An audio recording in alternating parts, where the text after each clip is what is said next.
Nicotine is a poisonous chemical, ठीक है। ये एक केमिकल है जो कि बेसिकली होता है इंसेक्टिसाइड्स के अंदर that are use to kill the pest. Nicotine एक ऐसा केमिकल है जो इंसेक्टिसाइड के अंदर भी यूज होता है, but it is also found in the cigarette smoke and it is a source of poison, क्योंकि ये हमारी बॉडी को बहुत ज़्यादा बुरी तरह से इफ़ेक्ट करता है।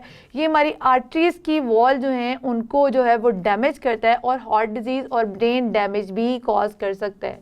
तो आप ये सोच सकते हैं कि निकोटीन जो है वो हमारी सेहत के लिए कितना बड़ा जहर है।